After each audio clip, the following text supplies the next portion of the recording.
என்னங்க பெரிய sheep detectives, Perumal Murugan எழுதின பூனாச்சி அல்லது வெள்ளாட்டின் கதை வாசிச்சிருக்கீங்களா?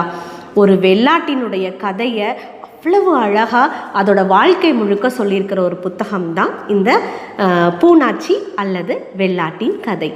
மாதொரு பாகனுடைய சர்ச்சைக்கு பிறகு பெருமாள் முருகன் அவர்கள் எழுதிய புத்தகம்தான், குறுநாவல் தான் இந்த பூனாச்சி.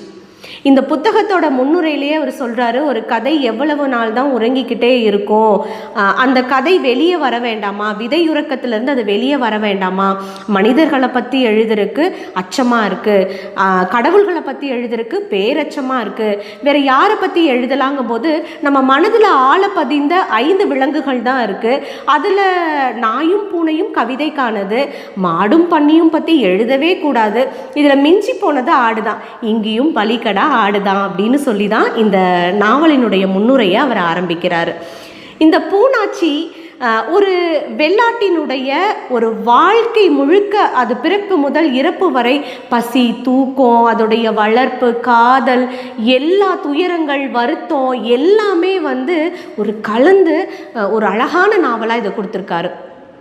இந்த வெள்ளாடு பிறந்து ஒரே ஒரு நாளான வெள்ளாடு ஒரு பனை மர அளவுள்ள ஒரு ஆள் ஒரு கிழவன் கிட்ட கொடுக்குறாரு. அந்த கிழவன் முன்ன பின்ன அந்த ஆளை பார்த்ததே இல்லை.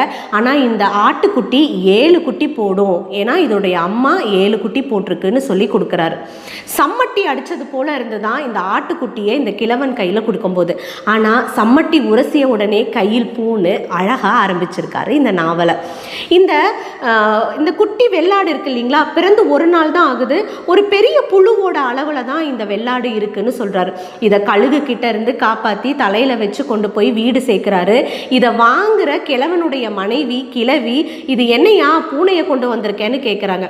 ஏன்னா அந்த ஆடு அவ்வளவுதான் சின்னதாக இருக்குது. கிழவிக்கு இதை வெள்ளாடுன்னு தெரிஞ்ச உடனே ரொம்ப மகிழ்ச்சி ஆயிடுது. 7 குட்டி போடுமாமே அப்படின்னு சொல்லி ரொம்ப ஆசையாக அதை எடுத்து பார்க்குறாங்க. அதை பார்த்ததும் அவங்க இதுக்கு முன்னாடி வளர்த்துன பூனை ஞாபகத்துக்கு வருது. உடனே அவங்க என்ன பேர் வைக்கிறாங்கன்னா பூனாச்சின்னு பேர் வச்சிடறாங்க. இந்த குட்டி ஆட்டை, அதாவது சொன்ன மாதிரி பெரிய புழு அளவில் இருக்கிற அந்த ஆட்டை அவங்க எப்படி வளர்த்தெடுத்தாங்கங்கிறது அவ்வளவு அழகாக சொல்லியிருப்பாங்க இந்த கதை முழுக்க. இந்த கதையில் வர மாந்தர்கள் யாருக்குமே கதாபாத்திரங்களுக்கு பேர் கிடையாது. இந்த ஷீப் டிடெக்டிவ்ல ஒவ்வொரு ஆட்டுக்கும் ஒவ்வொரு பேர் வச்சிருப்பார்ல, அது போலவே இந்த நாவல்லையும் ஒவ்வொரு ஆட்டுக்கும் ஒவ்வொரு பேர் இருக்கு. கல்லின்னு ஒரு ஆடுக்கு ஒரு பேர், அந்த மாதிரி ஒவ்வொரு ஆட்டுக்கும் ஒவ்வொரு பேர் வச்சிருப்பாரு. அது ரொம்பவே பார்க்கறதுக்கு நம்ம வாசிக்கிறதுக்கு நல்லா இருக்கும். ஆனால் இதில் இருக்கிற மனிதர்களுக்கு பெயரே கிடையாது. கிழவன்,